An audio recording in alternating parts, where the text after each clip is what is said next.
आज आपल्या चॅनलमध्ये बालासाहेबजी चव्हाण, ज्यांना या धारूर परिसरामध्ये पहाडी राजे म्हणून ओळखलं जातं, असे एक मराठा समाजसेवक, मराठा क्रांतिकारी असं व्यक्तिमत्व आज आपल्याकडे आलेलं आहे. तर त्यांच्याशी आपण या मराठा आंदोलन, मराठा समाज हा आझाद मैदानाकडे कूच करणार आहे, याविषयी काही आपण माहिती घेऊ, चर्चा करू. नमस्कार बालासाहेबजी चव्हाण, आपल्या या स्टुडिओमध्ये हार्दिक स्वागत.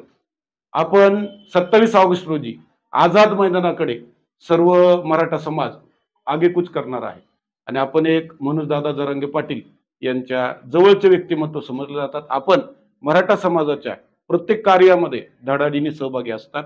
27 ऑगस्ट रोजी हा जो आपला मोर्चा जाणार आहे, हा जो रॅली जाणार आहे किंवा आंदोलनाकडे आपण जात आहात, तर याविषयी काय सांगाल? 27 तारखेविषयी काय म्हणता येईल तुम्हाला?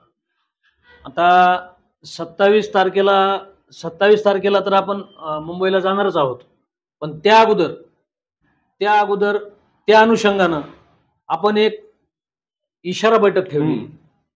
तर ती इशारा बैठक ठेवलेली मांजरसुंबा, तालुका बीड, जिल्हा बीड.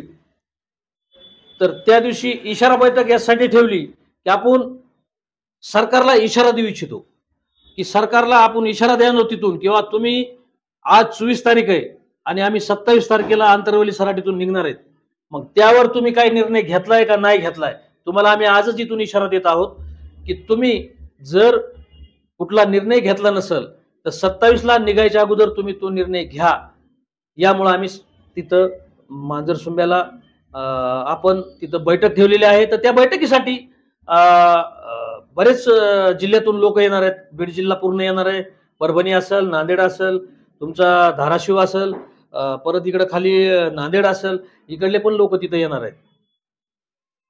मांजरसुंबा या ठिकाणी जी बैठक आहे ती खूप मोठी होणार असं तुमच्या बोलण्यातून जाणवतंय. तर त्या ठिकाणचं नियोजन कसं आहे, नेमकं काय तयारी झालेली आहे, आता तिथून तुम्ही कोणता इशारा देणार आहात? तिथून आता मनोजदादा जरांगे पाटील हे सरकारला इशारा देणार आहेत. आम्ही शांततेच्या मार्गानं आम्ही सगळ्या गोष्टी करत आहोत. इथून पाठीमागे आम्ही मुंबईला गेलतो. मराठा समाज हा आमचा सगळा मुंबईला गेलेला होता. त्यावेळेस सुद्धा साधी एक काठी सुद्धा कुणाला लागली नाही किंवा साधा एक कुणाला खर्चटलं सुद्धा नाही. यावेळेस सुद्धा आम्ही शांततेत जाणार आहेत. पण आम्ही जायच्या अगोदर मनोजदादा जरांगे पाटील हे तुमच्या मांजरसुंबा येथून सरकारला इशारा देऊ इच्छितात आणि ते इशारा देणार आहेत. बर, आता हा जो आहे मांजरसुंब्याची जी बैठक आहे ती सर्वसमावेशक, तुम्ही आता या बैठकीसाठी किंवा या रॅलीसाठी नियोजन करताय आंदोलनासाठी, तर तुम्ही हा परिसर पिंजून काढलेला आहे. तर या वेळेला तुम्हाला इतर काही लोकांचा पाठिंबा मिळतोय की काही विरोध जाणवतोय? नाही, इतर समाज आपल्याकडे सहभागी आहे काय? नाही. ऐका, या गेल्या वेळेसच्या आणि या वेळेसच्या आरक्षणाच्या लढ्यामध्ये फार काही बदल झालेला आहे. तर ज्या गावातून 2 गाड्या निघालत्या तर त्या गावातून आता 4-5 गाड्या निघायला लागल्यात. बरोबर आहे. दुसरा मुद्दा, यावेळेस धनगर बांधवांनी आपल्याला समर्थन केलेलं आहे. परत मुस्लिम बांधवांनी आपल्याला समर्थन केलेलं आहे. SC बांधवांनी आपल्याला समर्थन केलेलं आहे. महादेव कोळी समाज असेल त्यांनी पण आपल्याला समर्थन केलेलं आहे. सगळ्या समाजाचं आपल्याला समर्थन आहे. आणि मी प्रामुख्यानं सांगू इच्छितो की SC समाज असेल आणि मुस्लिम समाज असेल, या दोन्ही समाजानं 2 वर्ष झालं जिथं जिथं आमची रॅली जाईल, जिथं जिथं आमचा मोर्चा जाईल, तिथं तिथं त्यांनी आम्हाला जेवण्यासाठी मदत केलेली आहे, फराळासाठी मदत केलेली आहे, पाण्यासाठी मदत केलेली आहे. आणि यावेळेस सुद्धा ते ताकदीनिशी आमच्या पाठीमागे राहतील असा त्यांनी आम्हाला आत्मविश्वास दिलेला आहे. शासन दरबारी याबाबत काही हालचाली आहेत का? आता शासन दरबारी पाटील सोलापूरला गेले होते, तिथं पण एक मंत्री येऊन गेले. आता काल परवा पण एक मंत्री आंतरवली सराटीमध्ये येऊन गेले. पण पाटलांनी सांगितलंय की बाबा आता माझी माघार नाही, मी माघार घेणार नाही. कारण मला याचा काहीतरी निकाल पाहिजे. आपण म्हणतो का निकाल पाहिजे, याचा आम्हाला निकाल पाहिजे. मला ते आश्वासनं नको आणि काय नको. त्या जी सगळे सोयरे असतील, सरसकट असेल किंवा हैदराबाद गॅजेट असेल, त्याची अंमलबजावणी पाहिजे आम्हाला, असं पाटलाचं म्हणणं आहे.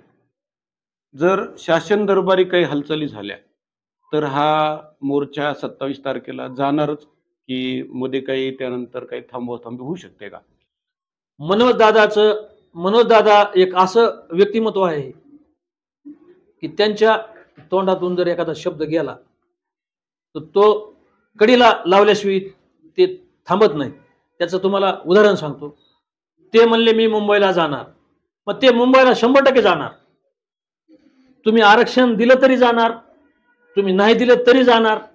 आरक्षण दिलं तर आम्ही गुलाल घेऊन मुख्यमंत्री साहेबाला जाऊन आम्ही गुलाल लावणार, आणि त्यांनी जर नाही दिलं तर आम्ही शांततेच्या मार्गानं जे आमचं काही ठरलेलं आहे, आमचे जी काही डिसिप्लिन आहेत, आम्हाला जी त्यांनी डिसिप्लिन घालून दिलेले आहेत त्याप्रमाणे आता पाठीमागं आम्ही मुंबईला जाऊन सगळं काही बघून आलो की सगळे ग्राउंड असतील, रस्ते असतील.